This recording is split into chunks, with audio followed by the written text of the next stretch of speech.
Apa?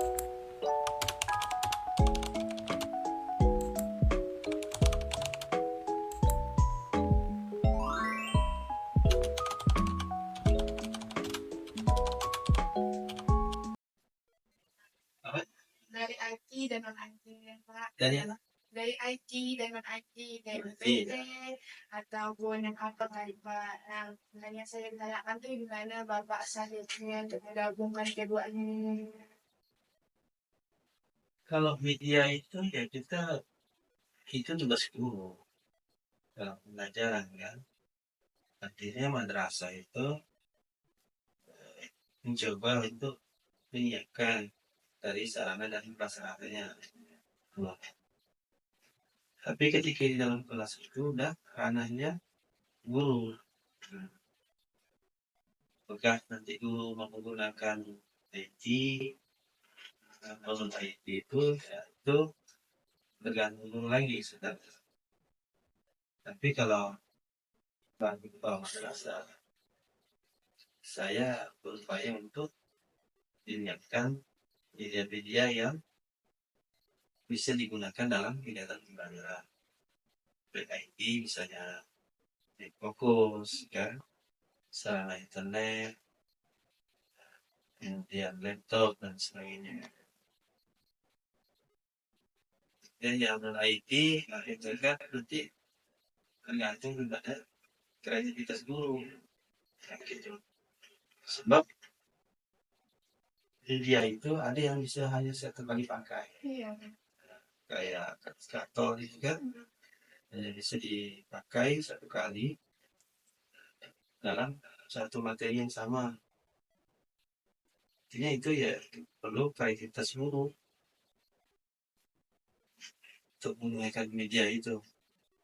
Jadi ya memang kita sudah menyiapkan seperti fokus apa itu ya sarana pendukung ya di internet ya listrik gitu kan.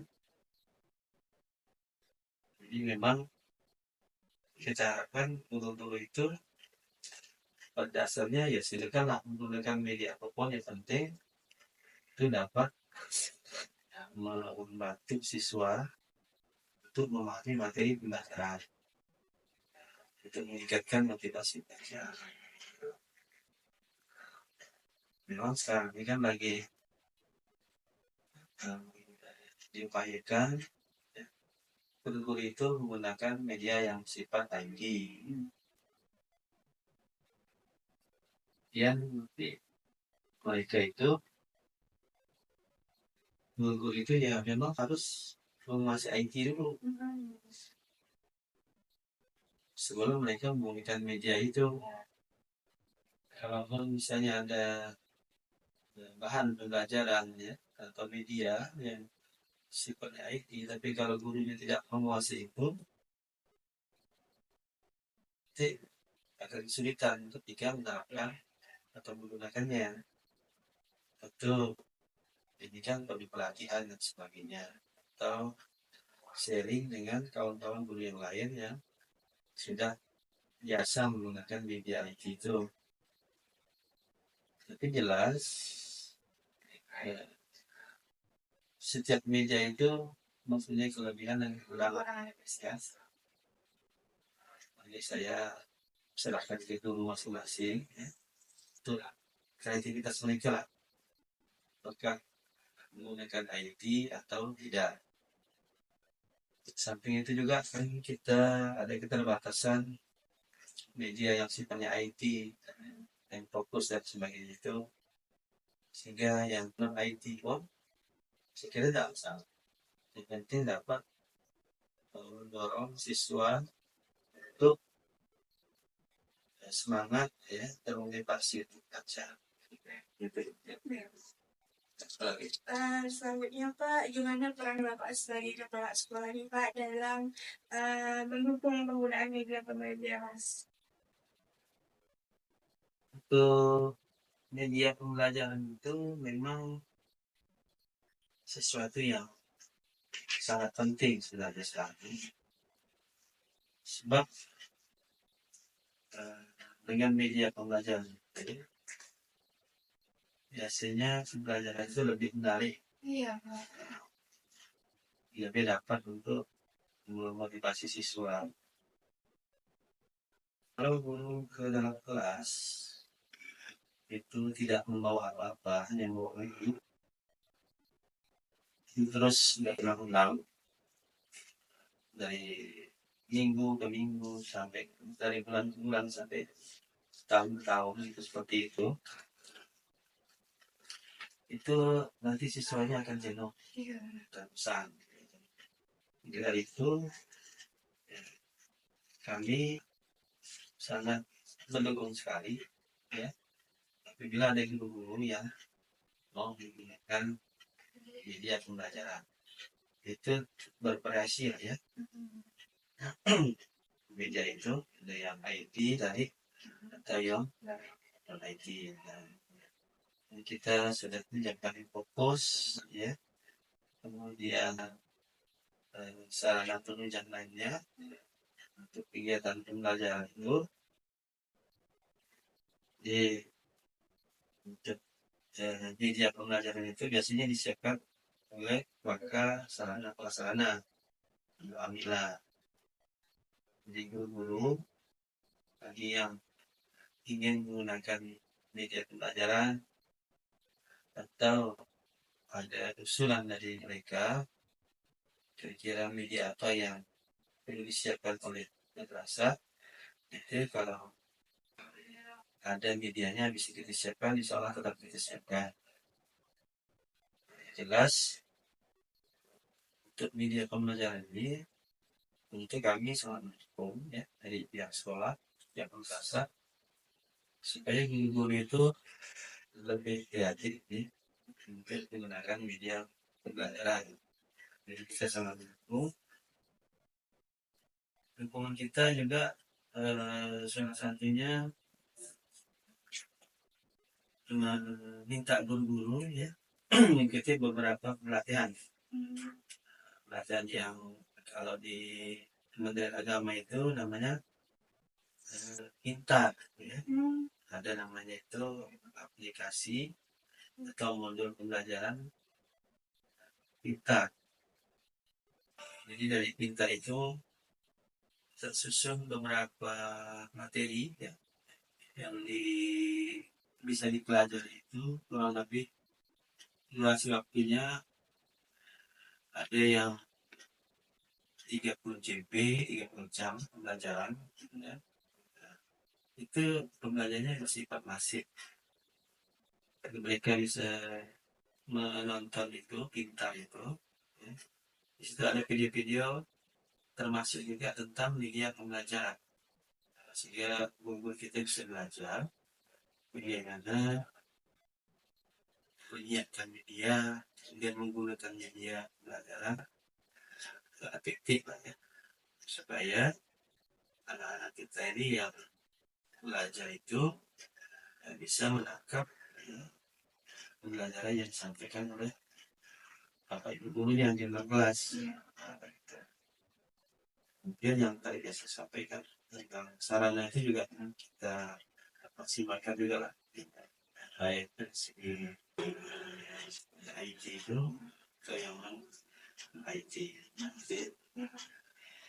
Untuk selanjutnya Pak, gimana cara Bapak mengevaluasi aktivitas penggunaan media itu Pak?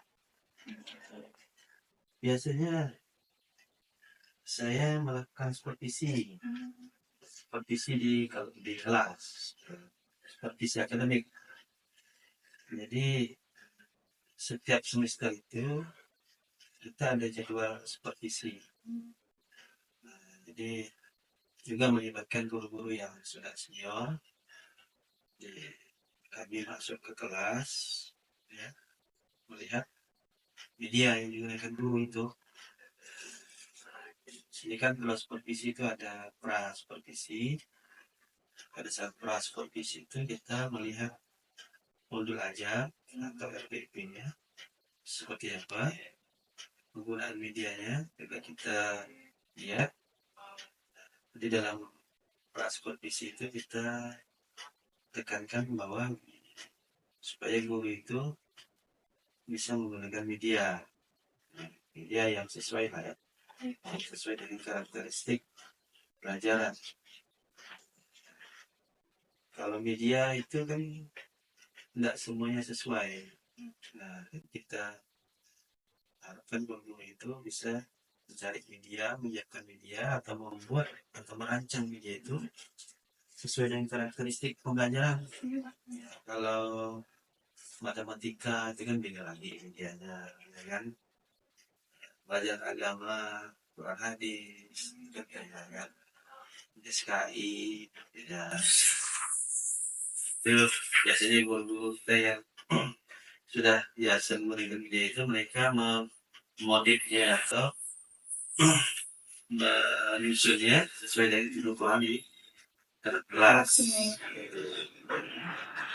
Bahkan di dalam kelas itu kadang-kadang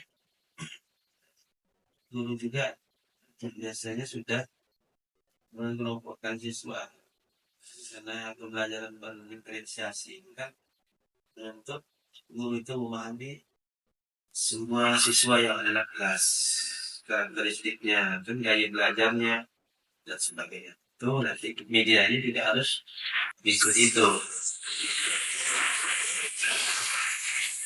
Kemudian untuk tentang media selain supervisi juga biasanya pada saat rapat rutin setiap 2 bulan sekali itu kita melakukan evaluasi pembelajaran. Di setiap 2 bulan sekali kita lakukan evaluasi pembelajaran. Jadi hasil temuan pengamatan di dalam kelas itu kita sampaikan bersama rapat, mana yang sudah baik tentu kita tingkatkan jadi lebih baik lagi, yang kurang ditingkatkan menjadi baik. Jadi kita evaluasi dalam kegiatan evaluasi KBM setiap bulan sekali, itu kita nanti dalam kegiatan apa itu ada semacam sharing praktik baik yang dilakukan guru kita. Kadang juga ada guru yang menguasai IT yang bagus, itu mereka sharing lah dalam rapat itu.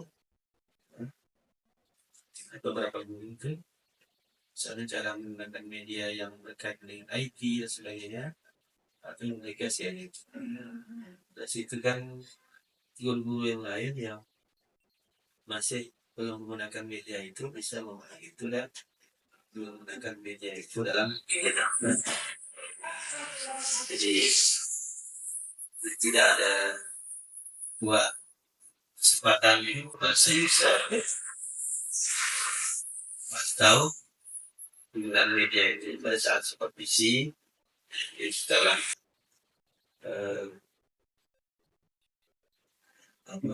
melihat RPP-nya atau modulnya, kita lihat di kelas, kemudian kita adakan evaluasi penggunaan media itu.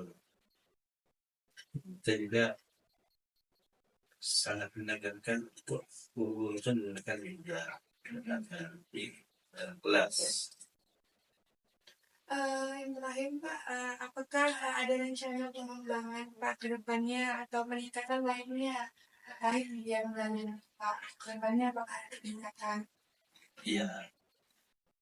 Ya kami kan sekarang ini memang sudah ada yang sifatnya IT itu, tapi kan memang dirasakan masih belum cukup ya. Kayak seperti fokus itu ini kan ada 28 kelas, jadi belum semuanya, baru yang tersedia itu baru mungkin fokus itu sekitar separuh lah ya. Jadi nanti kedepannya akan kita lengkapi, setiap kelas itu ada fungsinya.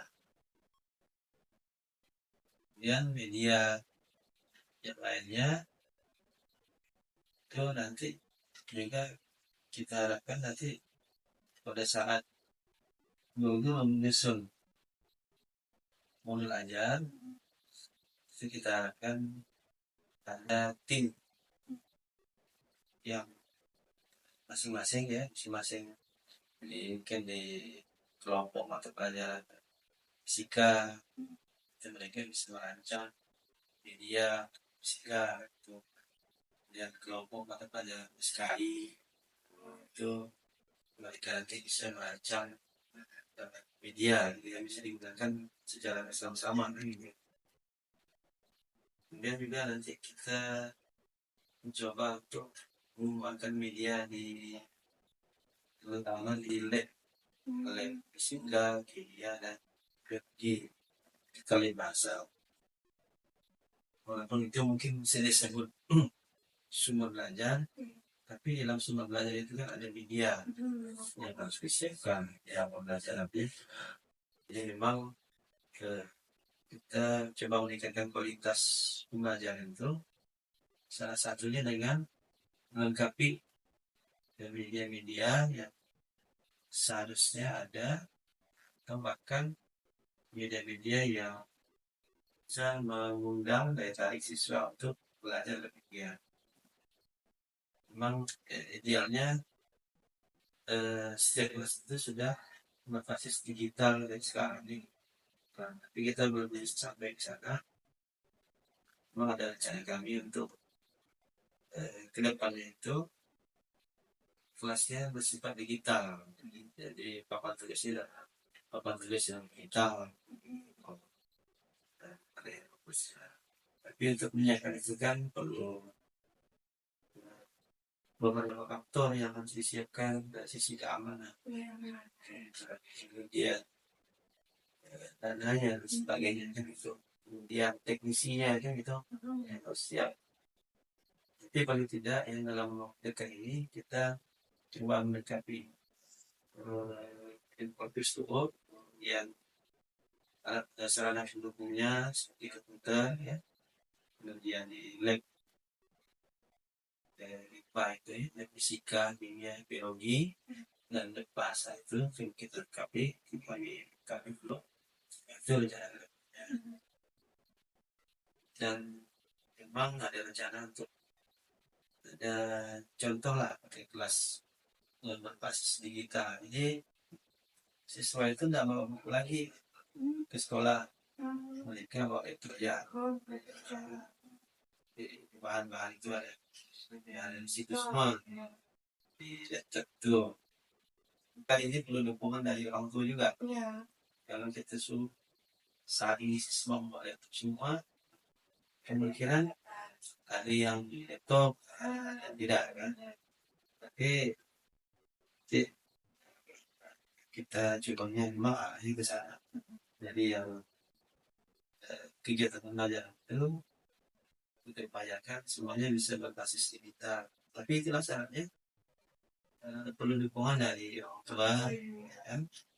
Kalau kita siapkan kelas digital tentu belajarnya udah pakai laptop, udah pakai lebih tulis kan, udah dikurangi lah itu. Jadi mereka membuat tugas ya kan, mencari bahan itu dari laptop semua tuh.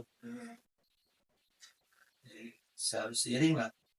Kalau sekolah bisa menyiapkan sarana digital itu, orang tua juga harus sesuai dengan itu kan gitu.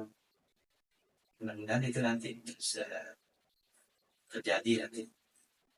Udah lah, itu yang tidak terlalu lama. Kita kami mencoba tanda pelak, tidak ada kelas digital. Dia ada satu kelas yang kira-kira duanya bisa menyediakan anaknya menggunakan laptop. Kita adakan kelas khusus untuk digital. mungkin sedikit Bapak bincang-bincang kita mengenai yang pelajaran Alina 1/4. Saya ucapkan terima kasih banyak karena udah meluangkan waktunya buat saya untuk wawancara mengenai yang pelajaran Alina 1/4. Dan kemudian saya ucapkan terima kasih banyak juga karena udah memberikan izin kepada saya untuk meneliti di masa terdampak ini. Kemudian saya minta maaf sebesar-besarnya jika terdapat kesalahan kata baik dari ucap maupun nggak berucap. Mungkin segitu aja Pak. Minta kita Pak. Saya akhir juga. Assalamualaikum warahmatullahi wabarakatuh. Nah,